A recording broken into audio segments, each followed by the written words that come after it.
Hello everybody, Lindsay here, the Frugal Crafter, along with Sarah. Hello. And we are live, and there's no crazy music coming from Sarah's computer today, so we are good and muted. We are going to paint some bottles. I didn't tell you we were going to do bottles today. Yay, glass. I'm glad nobody scared you and warned you. I did tell my blog readers that we were revisiting some bottles. But I found this beautiful photo from Kathy Thorpe over at Paint My Photo, and I hope I pronounced her last name right. But I just had to. It was gorgeous. Also, we're going to use some masking fluid. So what I've done already is sketched on my bottles, and if you can see, the kind of lightly blue shiny spots have been painted with masking fluid. And I'll be using I use the Dr. P.H. Martin Frisket Level 2. There's two different kinds. I think this one's thicker and it's not tinted. This one is thinner and it is tinted. I practiced it, I tested it, and I know it works. So that's great. I haven't used level 1, but the level 2 seems to work just fine. And I did want to let you know this video is sponsored by jerrysartorama.com, where you can find your Hydrus watercolors and your watercolor paper and your brushes and everything you need to make some wicked good art. Wicked good art is what we strive for here. There's no R's. A-H-H-H-H-H-H-H-T. A lot of H's. All right, we're going to begin. We're going to start it right in with the painting, but I do hope you stick around to the end of the show because we're going to talk about reading paint tube labels. We're going to talk about light fastness and basically what goes into your watercolor paint and why you should be concerned with it. And we might even get a representative from Dr. Martins on the chat today, which will be nice because if he shows up, if you see the handle Dr. P.H. Martins in the chat, you can actually make him a moderator. Okay. But he'll help out too if anybody has any specific questions. And of course, feel free to ask any questions you might have as we go along. So I'm going to start by wetting this bottle, and my masking fluid has had plenty of time to dry, so I'm not worried about lifting it up. And whenever you apply masking fluid, you'll want to dip your paintbrush in dish soap before you begin, because if you don't, it will ruin your brushes. And I try not to use a brush that I'm too, attached to, so in case something does happen, it's fine. And I do like how these have a dropper bottle. I put a little bit out on my non-stick craft sheet and I dip from that so you don't have to leave your bottle open. It is latex based and it will dry really quickly in the bottle and get chunky if you leave it open. So you don't want to, forget about it. Just take out what you need and then use it up. And then actually I had a little left over, so then I took bubble wrap and I picked it up and I just stamped it on some watercolor paper, a scrap from last week. And then I also used a little piece of cardboard here out of the recycling bin. I cut some little notches on it and just kind of scraped a design in there and then painted over that and got some cool effects that way. So, when you're bored, when you feel like you don't have any supplies, go look in your trash. I bet you can come up with something. Tika Carr, masking fluid is $18 at my local Michael's. Yikes. Is there a place to get it cheaper? jerrysartorama.com. Also, don't forget, if you don't want to order online, a lot of places like Michael's or AC Moore or Hobby Lobby do offer coupons off a single priced item. So sometimes it's worth to wait for a good coupon to buy. That's true. In a store. And you had said too before, Lindsay, I know that masking fluid does last a long time. Yes, as long as you keep it capped up. You're not going to use it all the time for a lot of stuff, so a bottle will last you a while. Yes. And what I did here is I actually, these have droppers in them too. I just put like a drop. I'm not kidding you, a drop. Don't go fill up your palette wells in my little palette here. And I'll move these bottles so I can show you. Seriously, I just put a drop of each color in there, and that's going to be more than I need. So, but you can reconstitute it, which is nice. So you're not wasting it. So it is like regular, tube watercolor or pan watercolor in that respect. These are the Hydrus, not the Radiance. We'll get into the Radiance later. I love this color. This is turquoise. And this is from set 3, but any of these colors can be purchased open stock, which means individually. Oh, the colors on those are when you so showed them pretty. to me last week. They're so pretty to look at. I know, and the packaging is kind of neat in them, and I think if I just had one set, I would keep it in the original packaging, but because I'll show you what the package looks like. Because they lay down in the package like this, they take up a bigger footprint than I really want to use. So I'm gonna have them standing up in a tray, I think, just to save a little space. So I want this to be kind of modeled because it is glass. And you can go right ahead and paint over the masking fluid. It will come off. I use actually, you can use a rubber cement pickup to remove masking fluid, but what I use is a chunk off of a sander grinding cleaner thing that is at Harbor Freight, and I had my husband cut off a chunk for me because he actually had the thing for his tools, and it works great. So I'll demo that in a little bit. Rodrigo Paez, question, there will be more pastel projects? There will be. I just got really behind this week, story of my life, and that something had to give, and that's what had to give, unfortunately. The photograph I'm working from has gorgeous reflections in the like the table beneath it, so I'm just putting some water down and just touching the edge of my bottle and just pulling some of that color in. And that's kind of really why I wanted to try the liquid watercolors to render glass, because I thought it would just be such an ideal medium for that. But you can use whatever watercolors you have. Don't feel like you have to have these to do this project. We're going to move over to the green bottle. We're going to paint that in with clear water first. Dylan Lee, what is the best watercolor paper? It really depends on your preference and your working style. I generally like Arches the best, but it can vary. I like Fabriano. I like Strathmore Aquarius because it has some synthetic fibers in it, so it doesn't buckle as much. Yupo is fun. As long as you stick with a major brand, you're probably going to be all right. This is Sap Green. Gorgeous color. Ian Jackson. Oh, hey, Ian. I Jack X71. And we have two. Lindsay, can you use the liquid watercolors with dip pens? Yes. Okay. And with airbrushes, and with mouth atomizers. You could use a sponge. Lots of different things. This sap green isn't flowing as well as the blue. Now the Hydrus watercolors are pigment based, where the radiants are dye based, and we'll get into more of the difference between the two a little bit later. But if anybody has any specific questions on anything, go ahead and type them in all caps so Sarah can see them, and we will answer as we go. Carrie Hare, totally unrelated. Good way to sharpen scissors. My Fisker shears have a nick on one blade. I got a Fisker sharpener at Joann's, and I think it was like $10. And you basically you stick the blade in the sharpener, and you just open it. You close your scissors on it a few times, and it sharpens them. It's really cool. So that's what I would do. I think once in a while, like the fabric stores will have somebody come in to professionally sharpen scissors and stuff too. So that's another option. Like if you had something difficult, like pinking shears or something to sharpen. Don't butcher shops? Could a butcher Gosh, they shop might. do it? They might do that. It doesn't hurt to ask. Yeah, that's true. Absolutely. I'm going to go and do the marbles that aren't touching anything else.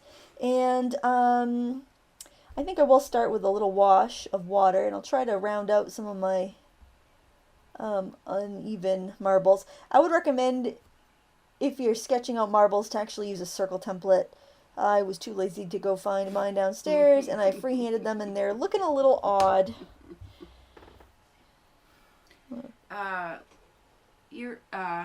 Irizaliza, I apologize, I probably said that incorrectly.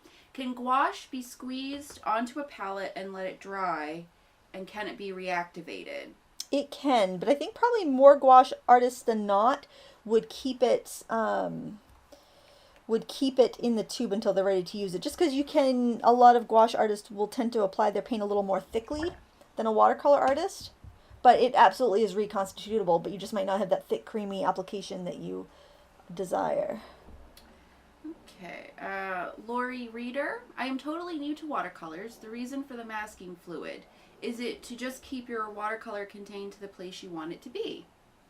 No, masking fluid actually preserves the white of the paper because when you're doing traditional watercolors, you're not using white, so because you have the white of the paper. So what I did was I just kind of scraped on some masking fluid there, let it dry, and painted on over it as if it wasn't there. And after my paint had dried, I simply rubbed it off, and then I was left with this design that was on my white paper.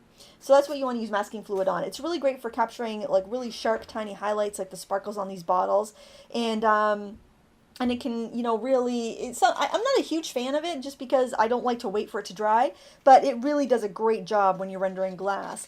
And while that's drying, I do want to show you some examples here of just playing around with the liquid watercolors, because you can use them kind of like a pen, ink, or, you can use them like a watercolor. And that one I actually did use the white liquid watercolor just to lighten up some petals that had gone kind of crazy. But you can just experiment whenever you have a new medium to try. I recommend experimenting with it and seeing what you get.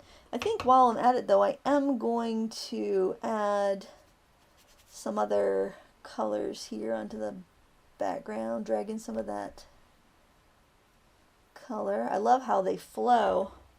I'm going to tip this a little bit because I'm seeing it at an angle, so I'm going to make sure my horizon line is kind of straight.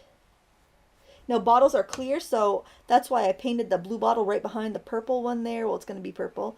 If you don't have the reference photo, you probably don't know what I'm talking about. But I just want to make sure that I'm getting, I'm rendering the transparency. So, and let's see, I think I'll mix up on my own gray for the background. So I think I'll do blue and orange since I've used both of those colors already. It might be a little difficult for you to see the colors mix. See, that gave me kind of a green, so I'll add just a touch of red to that to negate it. I don't want to mix up too much of this because then I'll end up with way more than I need. And I'm cleaning my brush between each time I dip because I don't want to like contaminate it. Let's see what that looks like. Oh, I kind of like that. It's kind of like a grayed teal color, and I'm going to tip my paper too so it will flow where I want it to. Dylan Lee, what does salt do in watercolors? It kind of like pushes the pigment out. It gives you a really cool like kind of snowflake effect.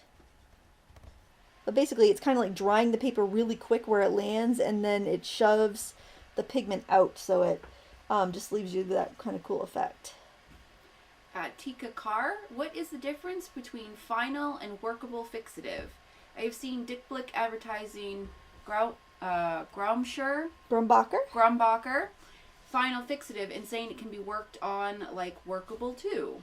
Workable fixative is what you would use while you're still painting. So say you're doing a pastel painting and you've got your base layer down, but it keeps kicking it up, so you want to lock that down. You could spray it with a little workable fixative, and it would hold that bottom layer in place so that when you worked over it, it wouldn't lift back up again and it wouldn't smear around and smudge. And sometimes you use it if you've overfilled the tooth of your paper and your paper won't take any more pastel or medium. Basically just kind of sets the layer below, but it's not like a final fixative. Usually a final fixative is a little bit more of a barrier to it. I don't use fixatives that much, so I'm not up on the brands or anything, but that's it generally what they do. Bana Asai, can you use acrylic brushes to paint watercolor? Also, Yes. What's the best paper to use for watercolor if you want to mix it with pen? Probably something smooth so you don't ruin your pen nibs, like a hot pressed watercolor paper would be great. And yes, you can use your acrylic brushes. I wouldn't use your watercolor brushes with acrylics because acrylics are very damaging, but if you already have acrylic brushes, it will do no harm to use them for watercolor. And I want to do a little something up here, and I think I want it to be a little warmer so that it kind of acts as if we've got some warmth kind of coming forward and warming up our objects and light, having a lot of light. So I'm going to go ahead and add some water up here and then do some, maybe add a little yellow to that gray color and see if I can get a nice warmish gray without too much green in it. Rosa Gill, have you ever used leftover hair color to dye fabric or paper? I have not. Usually hair color has like a 30 or a 60-minute window before it's inactive, and I think it would bleach more than, well, I don't know. No, I haven't. I haven't. I have had some unsavory results when my hair color has gotten on my fabric, my clothing. I don't know that would hold up to washing. Yeah, I don't know. Because hair color does eventually fade. You have to get it retouched up, especially red hair dye. Oh yeah. Ian Jackson, Lindsay, does this feel like using traditional watercolors? Yes. I don't think you'd have much trouble. If you were going to, switch over to these or give them a try. The only difference is that they're just a little bit more flowy. So if you were using paints that didn't flow very much, you may notice these to be much more flowy. And I'm just tipping my paper just to help guide it. I don't want to put too much water in because those bottles are still wet, so I don't want to have them smear out. I wouldn't mind if they kicked out a little bit of color into the background, but I just don't want a ton of it. Tika Carr, why can't gel pens like Jelly Roll be used over watercolor after painting instead of using masking fluid? You totally could do that with a nice white gel pen. It wouldn't be considered a traditional watercolor, so if you were competing in a watercolor competition, you may not be able to enter that artwork, but for your own personal enjoyment, go right ahead.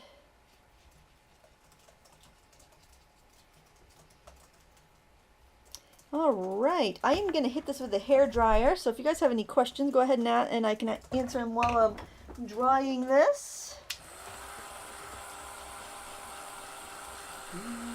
This is actually going a lot quicker than Don't say that too loud. Oh, seriously, yeah, no. A basement flood or something crazy will happen. Dominique Bectow, I can still never get my colors to look like this. You can always see the brush strokes, and if I add more water, it just goes everywhere. Well, there's a delicate balance. It could be that your paper has a lot of sizing in it, maybe. Maybe switching to a 100% cotton paper like Arches or Fabriano may help you a little bit. Also, you shouldn't really be seeing brush strokes on your paper. Even if you're using a tube watercolor or a pan watercolor, on your palette, your watercolor should be liquid before you bring it to the paper. And that when you bring over that liquid color, it's going to flow, but it's only going to flow where your paper's wet generally. If your paper's dry, you can kind of keep it where you want it, but it still shouldn't leave a brush stroke. It shouldn't leave you shouldn't see the streaks of where your brush hairs have been, I should say, unless you're purposely trying to do a dry brush technique. Boy, I really hope this masking fluid can take and stand the heat now that I'm thinking about it. I might. This is a good way to find out. Yep, I will learn, so nobody else has to make that mistake if that's the case. Doris 2day1, can you use watercolor paints along with the inks? Also, do the inks dry quicker than normal watercolors? Well, these are traditional. These are watercolors. They're just liquid. But yes, you can use these with like the India inks. I've used the Bombay India ink. You could do an underpainting, like when we did our betta fish a couple weeks ago. If like you painted the fish with the India inks, then you could go over it with a watercolor and not lift what you have underneath. The India inks do have like I don't know if it's a resin. It's got some sort of binder in them, so the paint might not want to stick over them quite as well. But if they're thinned down enough and they're bonding with the paper, you should be all set. Scribbly Sketchbook, what do you recommend for beginners? Watercolors in tubes or pans? And what brand do you recommend? I probably would say pans, just because it seems like you can get a full set for less money. But it's such an individual preference. Like I know there's a set made by the company Reeves, and it's a great set for beginners. I recommended it to my children's students when I taught kids because it was non-toxic, but the quality was pretty good, but it was also really inexpensive. So I guess if the beginner was a child, I'd recommend those tubes. And once you've used up that set, I would advance to something a little bit nicer, like maybe a Winsor Newton Cotman. If you wanted liquid watercolors, these aren't going to be as convenient if you like to travel around, though, unless you want to let some dry in a palette. Then, it would be like having pans. But you know, I guess your age and budget would come into play a little bit. But I like the Cotman pan set. I like the Reeves tube set. It just depends on, you know, what you feel like you want to use. I don't think there's a better or worse solution. You know, I think get whatever you feel like you're going to enjoy the most. This color is ultramarine red violet.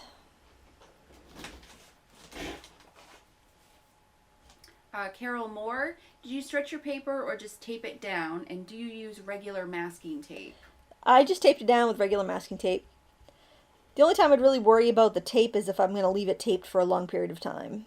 I don't think any acid is going to migrate in a short period of time.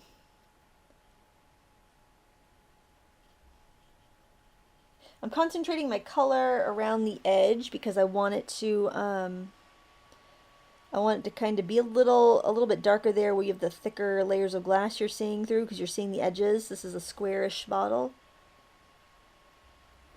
I'm actually going to mix a little bit of my red in with that purple, because this is deep red rose. I'm just not liking the shade to represent that bottle very much, so I'm going to do a little mixing.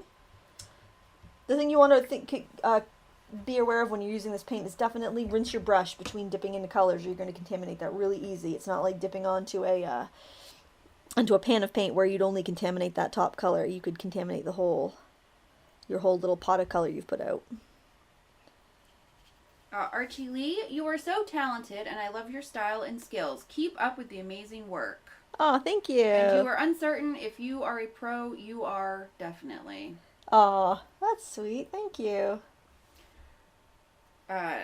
Jelly and Abigail, can you paint a landscape of a sunset by the beach? Oh, that's nice. I have a request list on my website, thefrugalcrafter.wordpress.com. If you could pop that on that request list, that would be great, because that's generally where I go when I'm looking for ideas, because otherwise I forget. But that sounds like a fun painting to do.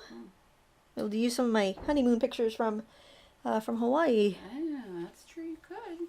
And again, I am going to pull some of that color down to the reflection area here. Obey Potato, I'm a big painting and anime freak. This is helping me upgrade my art skills. You are a very talented artist. Keep it up. Oh, thank you.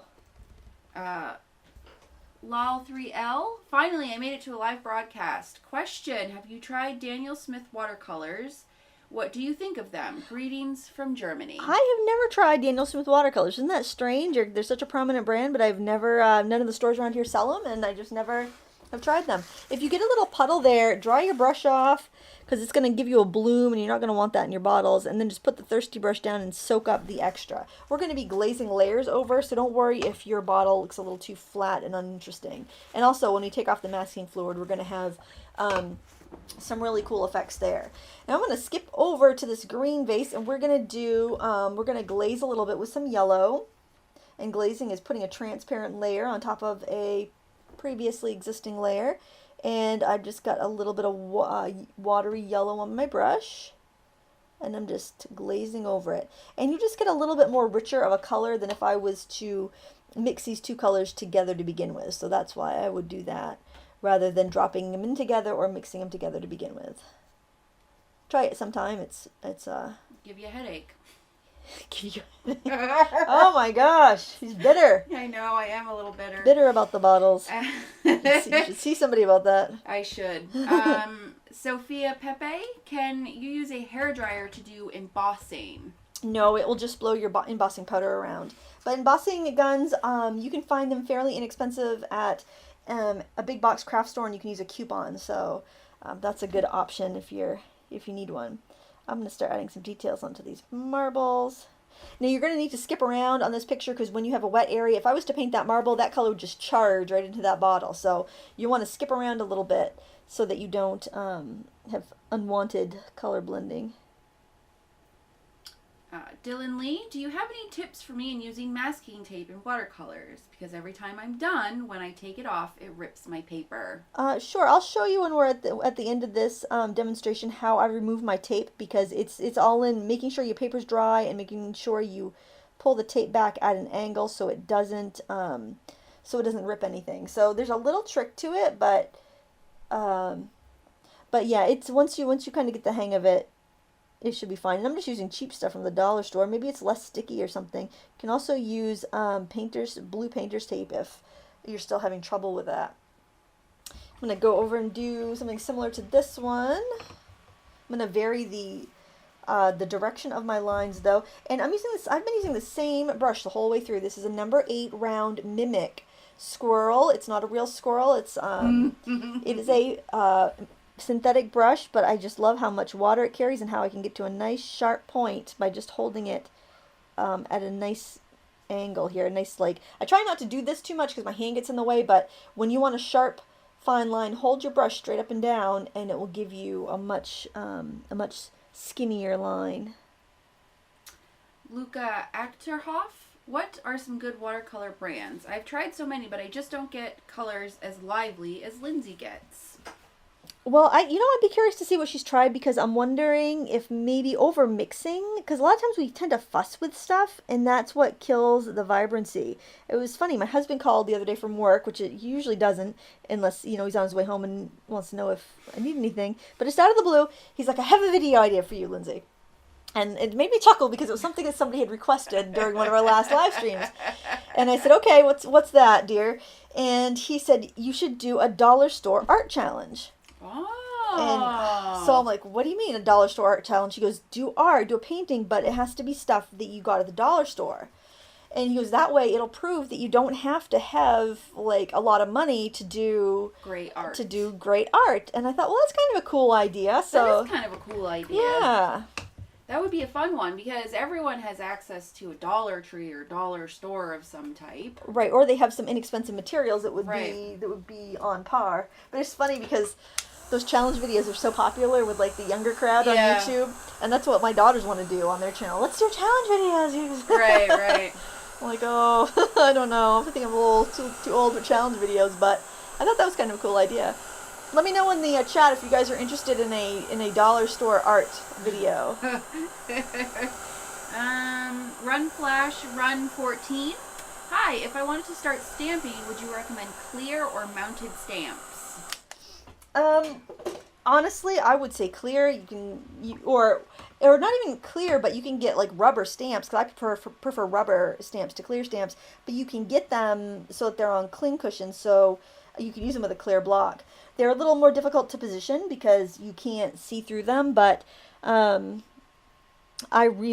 prefer how the quality of rubber stamps to clear. Some clear stamps are really good, but others are like, they're made out of silicone or something. They're not made out of the photopolymer, and they're just not so hot. So, but I would go unmounted if you're just starting out, because man, the space saving and the money saving benefits are, totally worth it. Ian Jackson, are these liquid paints as good value for money in complacents to pans and tubes? I think he meant in comparison. I think, that darn autocorrect, it gets me. I type all sorts of crazy things. I think they're about the same, to tell you the truth. They're very much on par. I think regular retail on one of these bottles is probably $7 or $8, but shop around, check out Jerry's. You probably get them for around $5. There's a lot of material in there. You can get sets, like they come in 3 sets, and I think if you buy each set, you're not going to get duplicates if you buy all 3 sets. The sets I think retail for around $100, $110 each, but of course you can find them for less at Jerry's. But I think honestly, I think I'd recommend you going in and buying the colors that you personally would use, because then you can make your custom set, and I think you would probably save some money, unless you really want the storage containers that they're in. But I think that I'm actually going to move mine so they're in like a tray. But I think they're about the same. I mean, a tube of watercolor paint will run anywhere between, like for artist grade, it's going to run anywhere between probably $6 and $30, depending on the pigment that you're trying to get. And And they're light fast, so you don't have to worry. They're made with artist grade pigments, and they're light fast, so yeah, I think they're pretty comparable. If you want to see if you like the idea of them without spending as much, they also have, you could try the same techniques with like the Bombay inks, the India inks, and they're a little bit less money. And then you have you have the advantage of them being waterproof if you want to mix them with your regular watercolors and do some fun effects that way. And I'm going to drag some of that color down here. Shirley Linden, why do you have the orange dripping from the marble? It's going to be these are going to be reflections on our glossy tabletop here.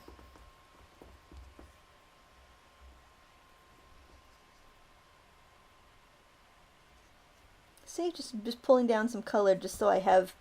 This photograph is gorgeous. You should check it out if you haven't already. Really it's pretty. Linked in the video description. I just love glass and marbles anyway, and I thought this was fantastic. Really great photographers over at Paint My Photo. So the way that I like to work is actually when I use up a color, then I'll put another drop down on my palette, and I'll show you how I do that because I need to add another drop. I'll slide that over. You want to give these a shake before you use them for the first time each day because they do contain pigments and they'll be kind of like a sludge on the bottom. It's not a dye, so like with the Radiance colors, they're a dye and you're not going to get the chunks of the sludge. So you really have to make sure it's mixed up because there is pigment in there. And you can kind of see the residue a little bit on the dropper. And I just put a drop in there because I don't want to waste it. I don't really want to leave this palette out and keep working from it because I have a cat that likes to hop up on my table and then I get fur and everything. So I try to use up my my batch. That's why I made those little bookmarks that I showed you earlier. I'll just even playing with mixing colors. And a little goes a long way. So I was actually surprised I had to take any more out. Laying another layer of that yellow there because it's a little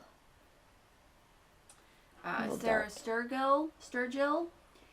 Hi, Lindsay and Sarah. Love watching you paint and craft and everything. Have you ever used silver brushes? You know, I don't have any silver brushes. Do you? No, I didn't even know there were silver brushes. It's a brand name. They're a silver brush company. They're good brushes. I just don't have any for whatever reason. I have mostly inexpensive craft brushes because I dabble in a lot of this stuff, so I don't have any like serious like professional type brushes. Yeah, they're good. They're a good company. I just don't have any of them. I've been using these a lot and I like them. These Mimics. I also like the Princeton Neptunes. They're a nice brush. They're also a synthetic that mimics a sable. They're really nice. Now I'm glazing shadows, or it's more of refraction, light refraction on the bottles. So where you have like the thicker edges, and I'm doing that with the turquoise color. Actually going to get out a little bit more of that too. What did I do? There it is. NK Nana 3. When glazing, I find my base color sometimes lifts, even if my paint has dried. Not sure why. Any ideas? Yep, I bet that your brush is a little stiff. You try the softest brush you have for glazing. Like these are really soft, even though they're synthetic. They're meant to, they perform like a squirrel or pony hair, and those are super soft. They hold a lot of water, so you'll need to, after you rinse it, you have to blot your brush so you don't carry too much water, and then pick up your color. And I would still have, even if I was using tube or pan paints, I still would have them on my palette, really liquid like that, so that I wouldn't get any globs, and so that I'd have just like a transparent veil of color. I want a little bit more concentrated color on the bottom of the vase just to give it a little more depth. Dr. P.H. Martins has joined us. Yay! Finally got down. Hello. Hi. Welcome. Now that and I believe that's Erin from the company that's there. So if you have a question about any of the Doc Martin products and you want an answer from a professional, then type "Hey Erin" in caps, and he can hop in and answer you because I'm sure he would have better answers than I on these products. I'm very new to using them. This is my first. I've been using the Bombay inks for a few years, but this is my first kind of week using these products. I'm going to fix my top of my bottle there. But if we have any questions for a schmo, feel free to send them my way, Sarah. I can handle the schmo questions. All right, schmo questions. Let me get back. I got down to the end, and now I got to go back up to where I left off. And we have many, many votes for a dollar store challenge. Well, cool. Okay. I'm just going to go into some water and spread that around. Now, you notice some colors stain more than others. Generally, turquoise is a staining color. I believe it may be phthalo cyan or whatever is a pigment.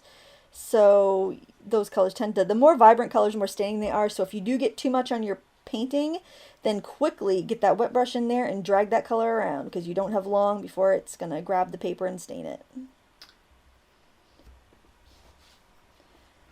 Rich Bowden says a dollar store would be great, Lindsay. I've been reviewing cheap watercolor brands lately, and some are shockingly good. Yes, it's surprising. Hello, Rich. And you might want to stick around to the end of the show, because I'm going to be talking about light fastness, how to read a paint label, all that jazz, and I'm sure you can add some enlightenment to that conversation as well. Now, if you're concerned whether your paper is dry and whether you can work on top of an area, touch it with the back of your hand. If it feels cool, it's still damp. If it feels room temperature, you're all set to go paint on it some more.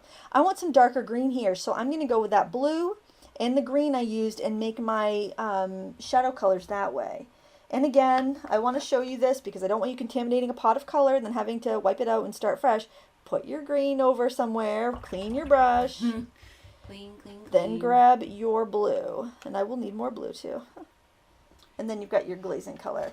And if you feel like and watch for the beads of water on your ferrule so that you don't end up getting a big blob. It's really bad when you're glazing, because then it just kind of wrecks your nice hard edges.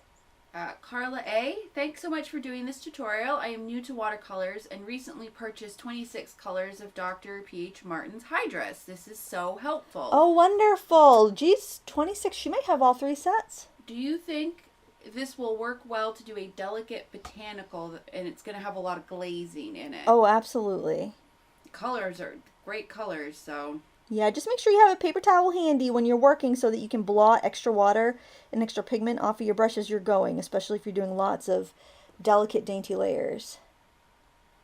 And you know what? I would really recommend just grabbing some like cheap scrap watercolor paper and practicing, just having fun getting to know the pigments before you begin. That will give you a lot of confidence when you sit down with your good watercolor paper and your, the piece of art that you're really trying to do a good job on.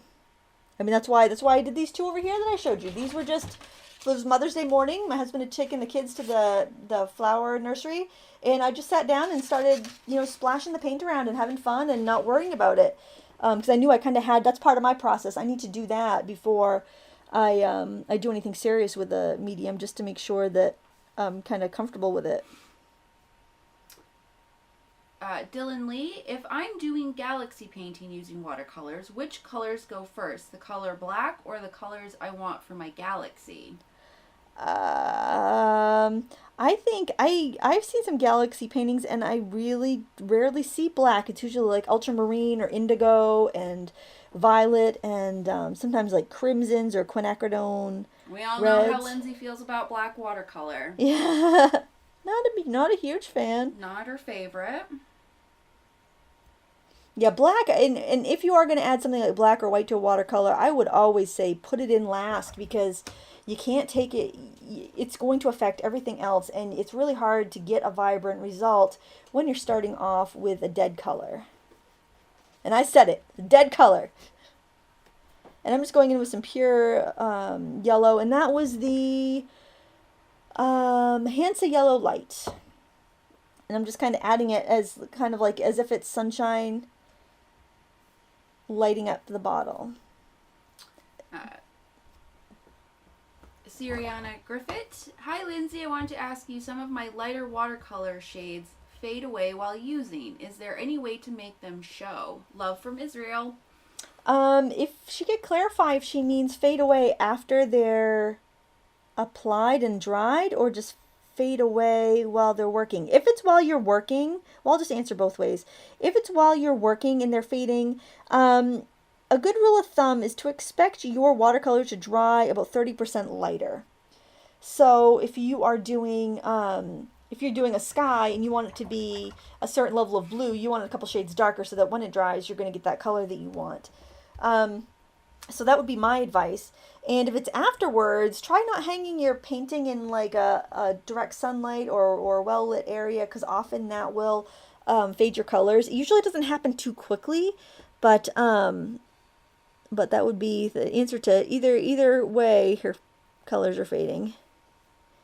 E4 Eclectic. How do I know I'm buying snappy, stiff watercolor brushes and not the soft, floppy brushes? The descriptions are not always that clear, or I'm just an idiot. I'm sure that's not the case. No. I think that with watercolor pen brushes, generally, if they're made from nylon or golden Taklon, they're going to be, if they say they're nylon or golden Taklon, they're going to be a snappier. If they say they're a synthetic squirrel or a synthetic Kolinsky, they're going to be soft. If they say pony, they're going to be soft. Any natural hair watercolor brush is going to be soft. Which, a hog brush isn't a watercolor brush. Those are natural brushes, but they're stiff, but they're not sold as watercolor brushes. A couple brands that you might enjoy would be the Royal and Langnickel Aquilon and the Royal and Langnickel Majestic. They hold enough water. They're not super juicy, but they're very snappy, and but they don't pill the paper. They're probably as firm as you'd want them to be without hurting your paper. And they also have plastic handles which have scraper ends, so you can use them for scratching techniques, which is really nice. But I really like those two brands, and they're available pretty much anywhere brushes are sold, and they're not very expensive. So Andrea Dix, how do I seal my watercolor picture when they are finished? Oh my gosh, if I had a nickel for every time somebody asked me how to seal a watercolor paper. First of all, I don't recommend sealing your watercolor paper. I recommend matting and framing under glass if it's something you wish to keep. And but secondly, if you want to seal it, Golden makes a sealer, a spray sealer, and honestly, I would email them because they have really good customer service and ask them what they recommend.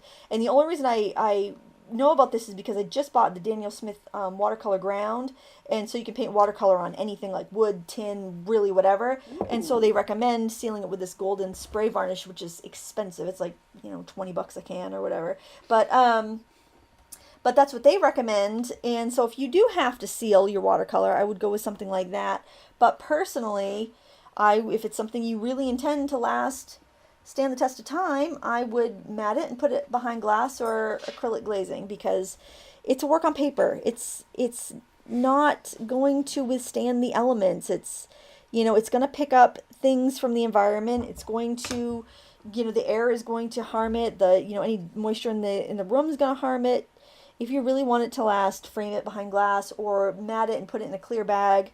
That's what I do with the stuff I'm not ready to frame yet or I'm getting ready to sell. It just is a much safer option.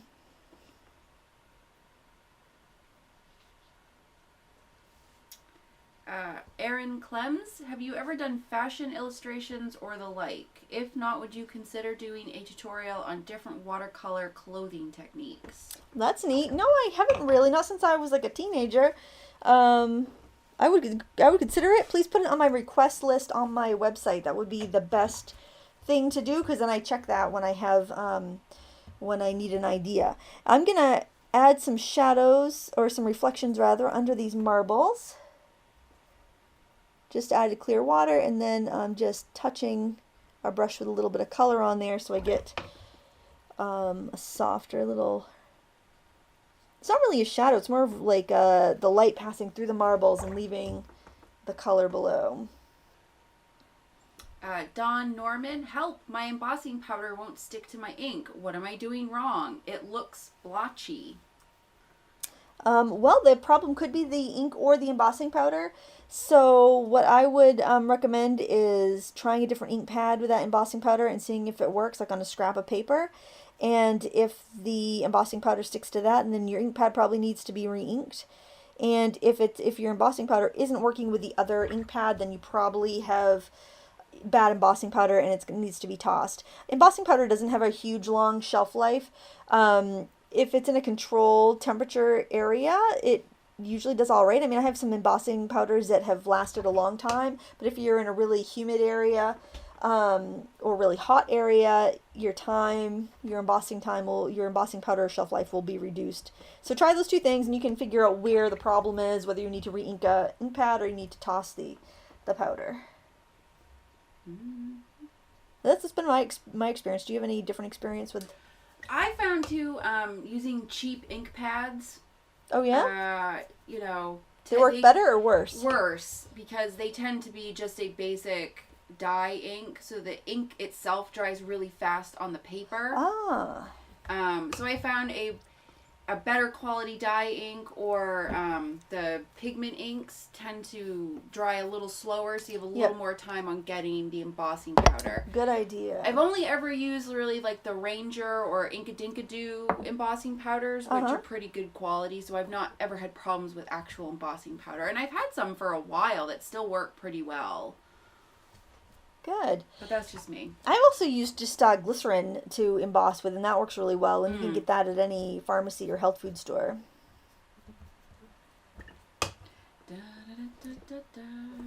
Yeah, I didn't even think of them maybe not using the right kind of ink. I found because I've had some, the cheap ink pads before, and if I use them on like a basic cardstock, the ink dries like that, so there's no way to really emboss. Right. Yeah, good call. The only time I really had to toss embossing powder was actually a friend had sent me some, and this friend lives down south, and she sent it to me in a little baggie because she had gotten too much, and so she was sharing her stash, and it was toast. I think it was just the humidity. Could be. From its travel, or maybe its age, I'm not sure, but it was toast. And powders can tarnish, especially if they're like a metallic powder. Oh, yeah, I never thought of that. Yeah, you're right, they could. Yeah, that's why you don't want to mix them up. Like, if you do want to mix them just for like a specific card, like maybe you're doing Christmas and you want to make your own glitter powder, don't save it with your regular stuff. Just, mix up a little bit. Store it separately, and because it could oxidize quicker. And I never thought of that. Yeah. Sarah Sturgill, do you believe that you need a high-quality brush, like silver brushes, to be able to paint really well? It seems like a bunch of card makers and artists I watch are raving about the silver brushes. Well, silver brushes are good. You got to figure that a lot of card makers probably have never used a good brush until they just started, because watercolors are super big fad right now in the craft world, and they've probably used like the little brushes that came with their Crayolas, and that's been about it. So that's probably the first time they've ever laid hands on a good brush. There are so many good brushes now that do not cost that much. It's so much different. When I started watercoloring in the 80s, I still have the two brushes that I started with. My one brush was $20 just for one brush, and the other one was $8. And this is a tremendous amount of money to spend on a 7-year-old's paintbrushes. Yeah.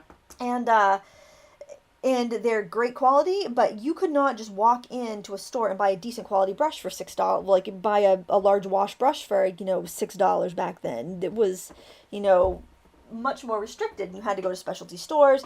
Nowadays, there are so many good brushes, so inexpensive. Like the Aqualons I was mentioning. They're very similar. That comparable $20 brush, you could got a whole set of, flat brushes for that price, including the brush that I got when I was 7, and you could probably use a coupon on it and get it for, $10 for the entire set. So now's a great time to be painting. But no, you don't need like a $50 watercolor brush. Unless you're the Queen of England, then you can have whatever you want, I guess. Yeah. The Series 7, $1,000 watercolor brushes that Queen Victoria painted with. I mean, seriously, that's what the brush was made for. It was made for Queen Victoria. The Winsor Newton Series 7. Tika Carr, question, where on your site can I submit ideas? I can't find it. I just see classes, disclosure, and even the sides. I can't see where to submit an idea. There's a tab. If you're on mobile, I think you'll have to click the menu, and then you'll see it. But it's requests and new videos is the tab, and leave a comment on that page. What you want, be as specific as possible. And, there is a lot of comments there. I don't necessarily go in order, because if I'm working on a jewelry tutorial and I need an idea, I'm going to look at suggestions for that. So just keep that in mind, and I will try my best to get it done. So I'm going to let this sit for, actually, Yeah, I'm gonna let this sit for a couple minutes, and then because I don't want to really heat it up to dry it, because I'm gonna be removing the masking fluid in a minute, and then we'll see if we need any other layers. But I want to go in and talk a bit about how to read a paint tube label, and also light fastness and whatnot. So one of the big things with these paints, because Dr. P.H. Martins has two different lines of watercolors. There's a Hydrus, which are designed for artists. They're pigment based and light fast. And if I say anything wrong, if Aaron from Dr. Martins wants to correct me, please let me know. Right. I'll bump my way down to the bottom of the chat. Okay. And then they also have these Radiants, which I haven't even tried these yet, but they are dye-based. And so you may think, well, why would they make both? Because obviously I'd want the one that's not going to fade because I'm an artist. But you have to figure that not everybody has the same motivation behind their arts. There's a larger collection of colors in this, which may appeal to illustrators or graphic designers who might want a specific color, and they're going to reproduce it, and then that's all they want the illustration for. So if you want these other colors, if you want these super transparent shades that they have, these are a great option. And it's not like they're going to fade tomorrow. You're not going to do a painting and then have it just completely disappear. It's not invisible ink or anything. It's just a dye versus a pigment. So if you're rubber stamping and you use a dye-based ink pad, if you hang that on your fridge, it's going to fade eventually. If you do a pigment-based ink pad, they're going to be more opaque colors, more richer colors, but less vibrant, but they're not going to fade. So they're good for scrapbookers versus card makers. So it just depends on what you're doing. And I just thought this was very interesting. I did a little research. So Copic markers that are $7 a pop are not light fast. That's crazy. That's crazy. Now, that makes me wonder how light fast Sharpies are considered. Oh, I'm sure they're not. The only markers that I know to be truly light fast are Winsor & Newton markers, watercolor markers, and they have a very small range because there's only so many colors that you can get in pigment small enough that can pass through a marker that can also be light fast. So there's like maybe 48 colors in that range because it's all they can do that's going to be light fast. So I want to show you how to read a label. I don't think this is really, let's see what's on this one.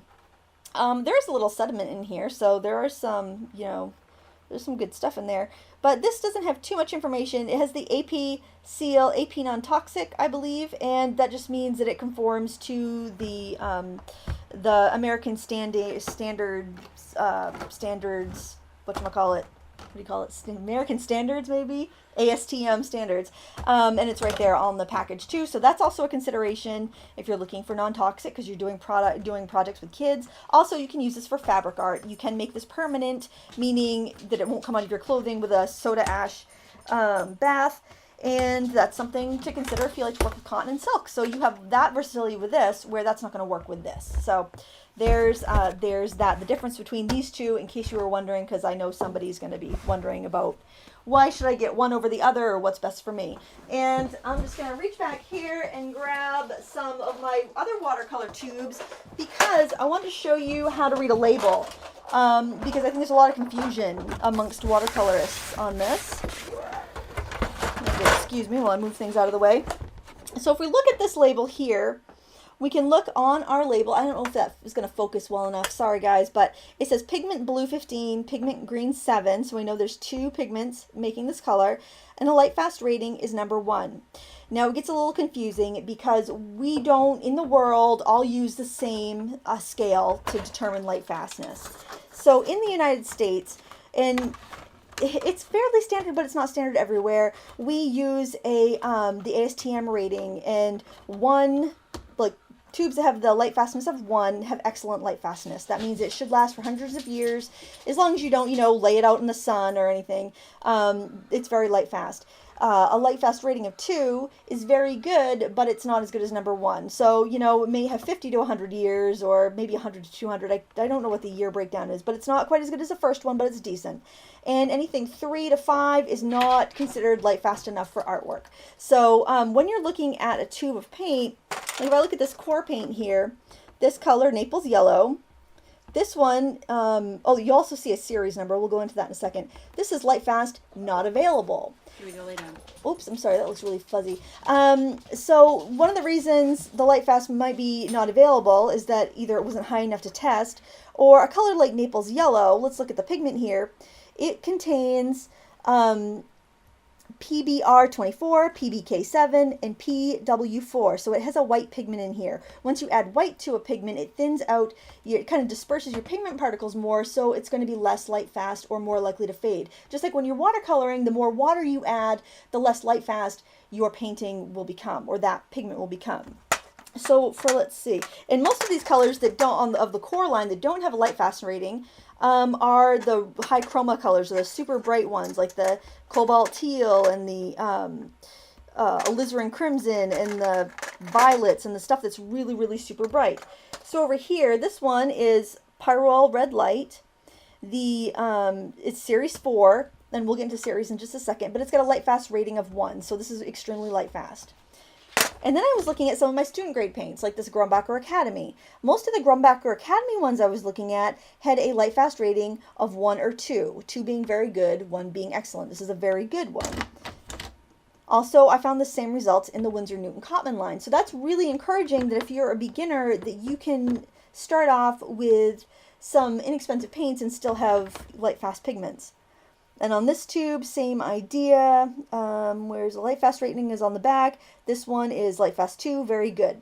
So the next thing I want to show you on a tube, so you're looking for 1s or 2s, guys, if you're buying paint that you want to be light fast. So the next thing you want to look for is your series number. So a paint that's in series 1 is going to be cheaper than a paint that's in or a paint that's in series A or 1 is going to be cheaper than a paint that's in series 2. The higher the series, usually the more rare the pigments are and the more expensive they are. Oh, so, yes. Yeah. Definitely some huge, because when I worked at AC Moore, people would be like, why is this one $5 or $6 more? And it's like, well, that's a series 2. And people were just like, what is going on? Yeah, it's just that you can pay $5 to $8 more depending on what the color is. Definitely, definitely. Sorry to interrupt. Oh, no problem at all. So that gives you a lot of information. The other information that you want to notice on your tube is how many pigments are in it. Because generally, if you have to pick, you're much better off getting a tube of paint that has 1 pigment. Like this Winsor Violet contains 1 pigment, Pigment Violet 23. So that's good. So you can feel pretty assured that if you get this pigment, you get this tube of paint, you're not really going to mix this with 2 other colors you already have in your palette, whereas if you buy like a sap green, which is a great color, and I buy it by the tube because it's so convenient, but this should have a couple pigments in it. Let me look here. Oh my gosh, it does, but it's so tiny. Pigment green 7 and pigment yellow 110. So if I have those other 2 colors in my palette, I could actually just mix this color. But I like this color. It's very convenient, so I buy it. So if you see multiple pigments, you're best off to buy pigments that are in the 1st or 2nd light fastness group and single pigment colors if you can, unless you really love a color and you want to. But at least you know what you're getting. So the other thing that's kind of confusing is that if you're buying paints in England, they have a different scale, and some of them might use the American scale, but some might not, and the scales are completely opposite. So the British standard, and I think it's funny because it's BS is what you see it like abbreviated. That's some BS right there. Yeah. I mean, British standard. It's completely opposite, and I think part of it is because it was originally called the blue wool scale, and it was used to determine the light fastness of fabric dye or yarn dye. So if you have, it's a scale of 1 to 8. If you have something that's a 7 or 8, it's excellent light fast. If you have something that's a 1, it's poor light fast. So it's completely opposite of the American scale. So you also have to know what scale the manufacturer is using. And even Winsor and Newton, though, they're a British company, but they use the American scale. So but theirs is a little bit different because they have, instead of having 1 or 2, they have AA is extremely permanent, A is permanent, B is moderately durable, and C is fugitive. So theirs is a little bit different, but it's a little bit closer to what we use as the ASTM standard scale. So, to complicate things further, you've got that. And then I found this tube of paint that was by Mission Gold, and it's got 5 stars.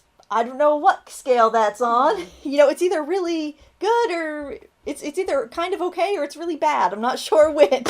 Well, Rich Bowden It says, Rich Bowden says, we usually use the ATSM scale in the UK on the major brands. Oh, good. That's good to know. The blue wool scale is hardly used. It's only on a few brands. Oh, great. That's good to know. Awesome. Thank you, Rich. I was glad he's here because he is like... He knows. Super scientific. Super scientific. So that's what is going on your paint label. And it can be confusing if you're ordering online. Like when I ordered these core paints, I ordered each set of 6 that they had. They were on sale. I wanted to try them out. I was really happy with using them, but to find out that half of the paints that I bought have no light fast rating available, I'm a little nervous about that if I was going to paint like a big painting for sale. That said, I don't want you guys to be too nervous about painting. The thing that's the most important is that you actually get your supplies out and you paint. But I want you to also know how to read a label. So when you're investing in high quality supplies, you can get what you pay for. And you can be confident knowing that your stuff isn't going to fade away. So now I think our paper's dry enough that we can remove our masking fluid. And I'm going to try to lift this up without smudging any paint. Something I notice with masking fluid is that their paint will dry on top of it, kind of like beat up on it, and then that paint can be smeared really easily. So just kind of beware. Like if I had like a sharp knife here, actually I do. Let's see if I can cut that off. I'd cut off kind of some of this boogery sludge there. Boogery sludge. Boogery sludge there. So I have a nice fresh area to lift my masking fluid up on. This will ruin your fingertips. It's really, I really recommend having one of these rubber cement pickups. You can get them at any office supply store where drafting materials are sold, or any art supply store where drafting materials are sold. And it really saves your fingers. Or you can go to Harbor Freight and get a huge honkin' bar of this stuff and, have your husband cut a slice off. He uses it to clean the grinding wheels and sanding discs and stuff. It helps, get all the crud out of that, but it's the same exact stuff as our rubber cement pickup. So, and again, our masking fluid is used so that we can preserve the white of the paper and we don't have to paint around any areas.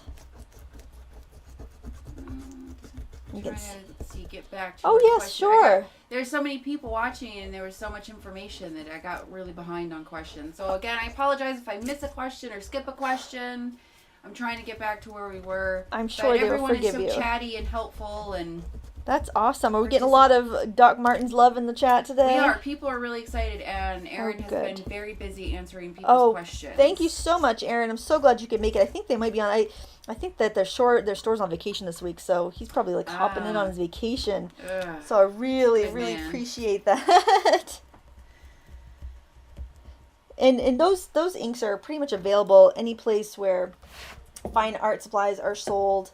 I know Jerry's has them. I did put a link in the description both to the Doc Martens website and to Jerry's Artorama where you can find these for sale. They're one of their preferred retailers, so I thought that was really great collaboration there.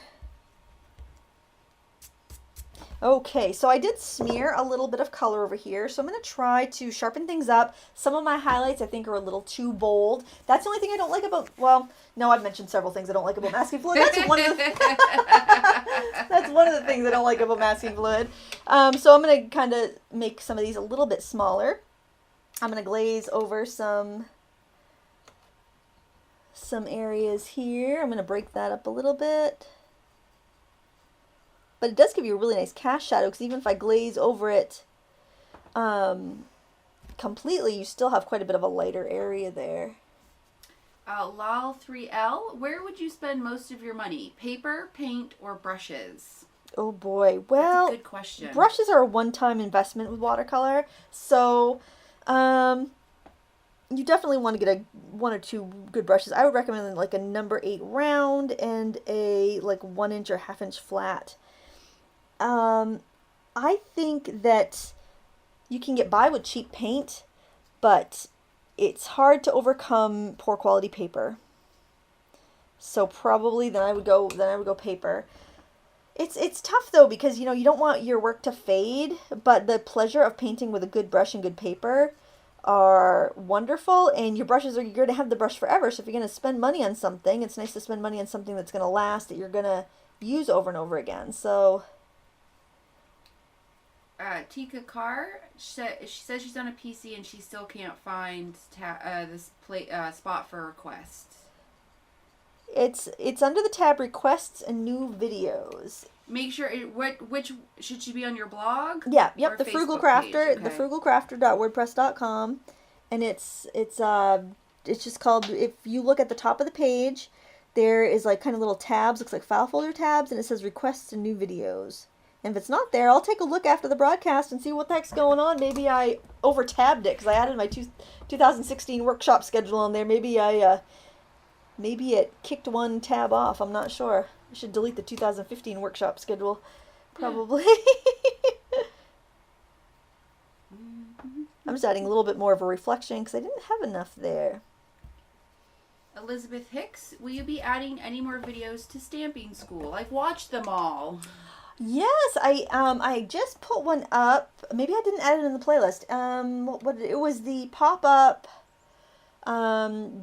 wedding card. A pop-up gift card holder that was actually like a wedding money card holder. I just posted it. I haven't posted it on my blog yet, but it is on YouTube. I just posted it the other day.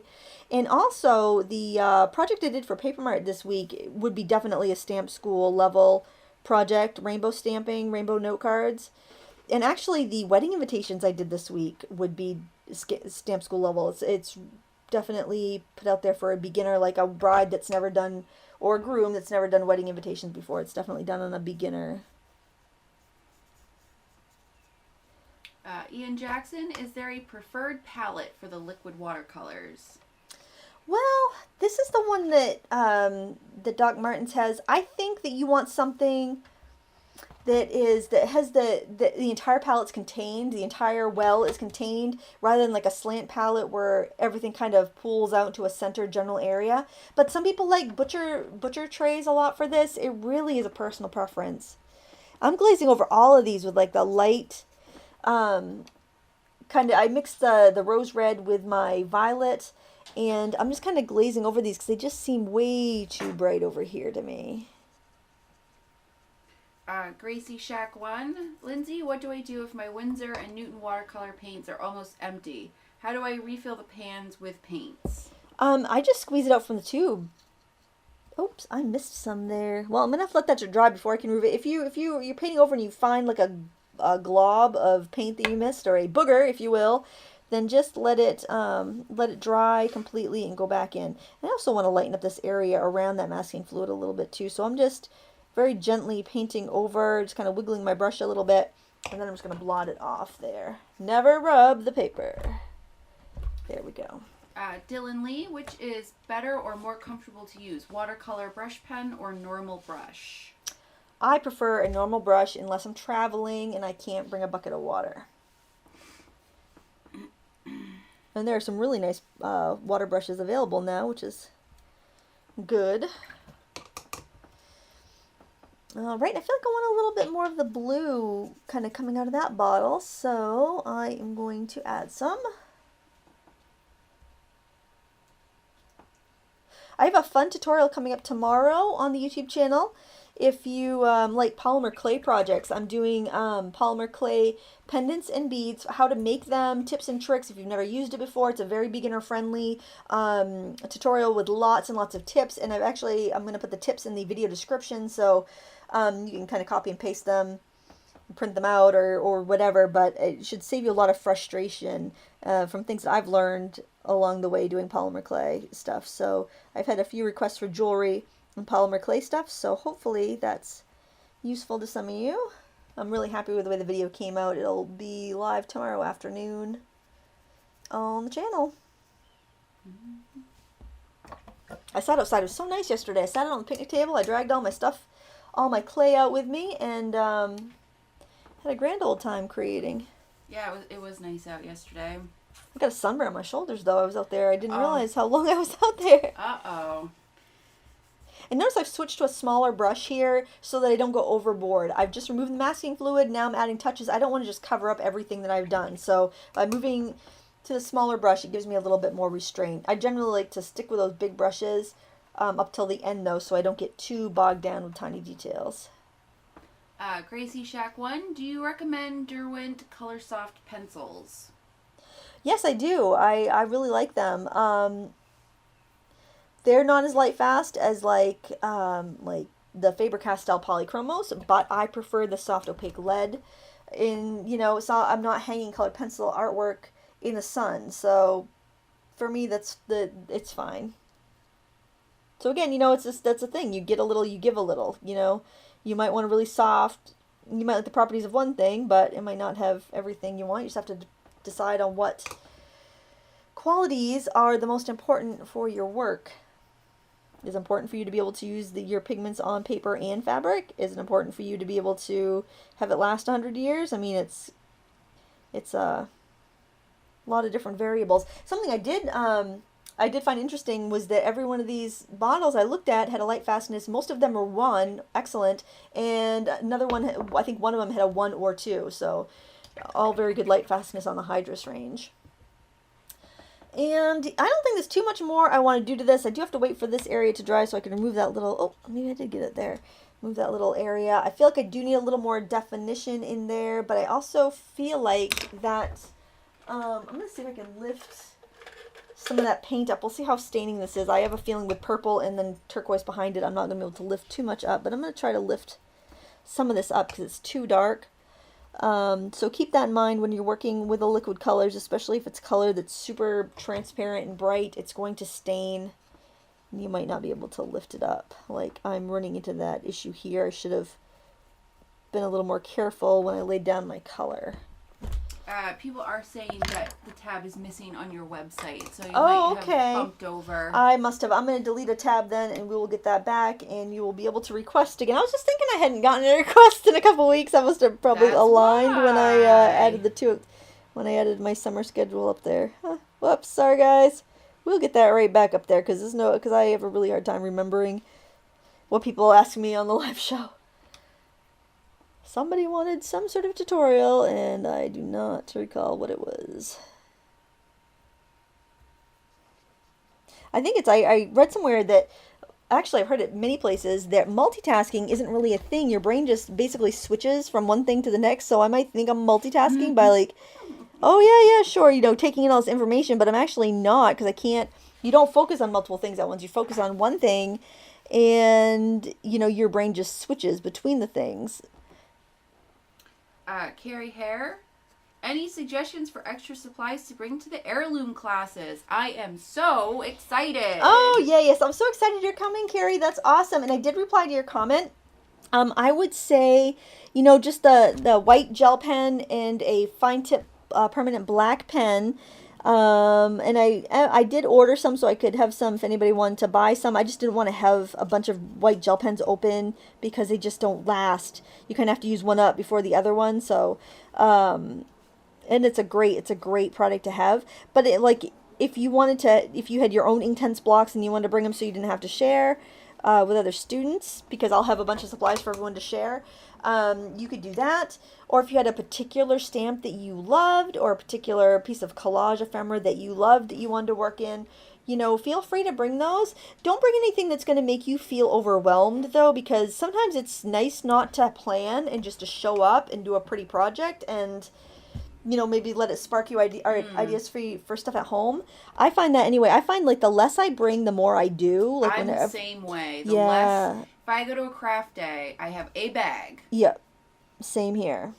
I put what I need in there. Maybe a thing of scrapbooking paper, Yep. But that's it. That's all I allow myself to bring. If it won't fit in the bag, it doesn't come with me.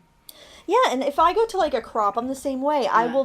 I'll go through and I might choose the photos I'm going to work on and just kind of make little mini kits to work on, because if I bring everything I have, I'm not going to get anything done. Well, first the van would be full. Yeah. Oh my gosh, I couldn't bring everything. We'd have to unload John's hunter trailer and take out all the step equipment and load it up. Yep, that would be scary. That couldn't happen. Oops, I forgot some masking fluid up here too, I think. But yeah, the less I bring, the more I actually get done. Mm-hmm. I think that's masking fluid there. I'm gonna see if I can remove it. Let's see here. So and I haven't used the Dr. P.H. Martins masking fluids before. It does feel this is a level 2, and it says it's thinner. So I think I might prefer the level 1, so I can actually feel a little bit more when I'm removing it, because otherwise, it kind of holds a little bit of the color. Some of the color will stick to it, so it makes it difficult to see. even though it's tinted where it is because you don't have that raised area. But I'm pretty much just going to fuss around with some of these edges just to make sure they're nice and hard and sharp. If you have any final questions for me, just put them in the comments and type them in caps so Sarah can see them. And I'm happy to answer anything else you might have about paint labels or watercolor painting or what to bring to a crop, whatever you have. Whatever. We have a request for video on how to draw flowers in the garden. Flowers in the, well, most of my I have a huge playlist of watercolor flower tutorials, and most of them start off with a basic drawing lesson. I just don't title them drawing because I think more people want to see painting than drawing, and it's more, and I mean it's just a quick sketch, and then we get into the painting. We get into the nitty gritty. I'm so sad I'm gonna miss it this year, but I'm also not sad at the same time. Oh, the heirloom show. Yeah. Yeah, we're gonna miss having you there. I know. Well, it's gonna be a fun ride down. Kathy and Lorraine are riding with me. Oh my God, it's gonna be a riot fest. Yeah, my husband goes, "What if you can't think of anything to talk about?" Yeah, that's not going to be not a problem. Not going to happen. Mm-mm. I mentioned it at the beginning of the broadcast. I want to show you how I remove my masking tape so I don't damage my paper. I fold it back and I pull it right back on itself. So if I tip my paper, you'll be able to see a little bit better. Look at that. Well, maybe you can't. See, I'm just like, I have the tape right on itself. So it's not putting a lot of pressure on the tape, on the paper when I lift it up. I think it's more just pulling it off to the side, so maybe that's why it's not. Somebody with science knowledge, probably Rich, could tell us why this works, but just pull it back on itself, and it doesn't seem to tear the paper. I just kind of, even if you roll it back like that, it just, as long as you pull it at a sharp angle on top of itself, it seems to give you that nice white border. And if you go over to Paint My Photo and you check out this photo, you're going to see a lot of other pictures by this photographer, Kathy Throp. She has so many gorgeous glass bottle. She has a whole album of glass bottles to paint. Yeah, I bet it's beautiful. Just beautiful. It's gorgeous. So lots of inspiration for you there. And one other thing I wanted to mention before we go about light fastness. The reason that it's really important with watercolor is because your paint is very naked. You've got your pigment and you've got a little bit of gum arabic or aquazole or whatever the binder they're using, but the pigment itself is pretty much unprotected. It's on paper. Paper is a very vulnerable surface. So when you're looking at vulnerable pigment that's not protected and not encapsulated in acrylic emulsion or oil, you've got this naked pigment pretty much on top of a very vulnerable surface. That's why it's so important to have the light fast colors if you want it to last. That's why it's important to put it behind glass. Put a mat on it so it doesn't touch the glass and be harmed by condensation, because moisture is going to harm it and light can harm it. But just by matting it and putting it under glass, even if your colors aren't completely light fast, that's really going to help it survive. It's not as important with acrylics. Acrylics, your pigment particles are encapsulated in acrylic emulsion. It's got a little bit of protection already. That acrylic emulsion is giving it a little bit extra UV protection. Same thing with oils, and if you varnish your pieces, it's getting a little bit more UV protection. It's just watercolors are more vulnerable. So just think of that like that, and anytime you're doing any work on paper, just make sure you protect it. Whether it's pastel, make sure you frame it under glass with a mat, and your stuff is going to last pretty well as long as you take those steps. I don't want you to get too fussy and worried about light fast and worried that all the paints that you have don't have ratings and you don't know what they are. Paint with what you have, but when you go to buy new, you'll at least know how to read the labels and decide what qualities are important to you for the price that you're paying. So, yeah. With that, I want to thank jerrysartorama.com for sponsoring today. You can find all the products I used linked up in the video description. I want to thank Dr. P.H. Martins and Aaron from Dr. P.H. Martins for coming in and answering some questions in the chat. It was a pleasure to have you here. I'm really enjoying working with your beautiful paints, and I will have something with the Radiance line coming up soon. And I want to thank all you guys for hanging out and painting with me today. I hope you had fun. I sure did. Thank you so much for watching. And until next time, happy crafting.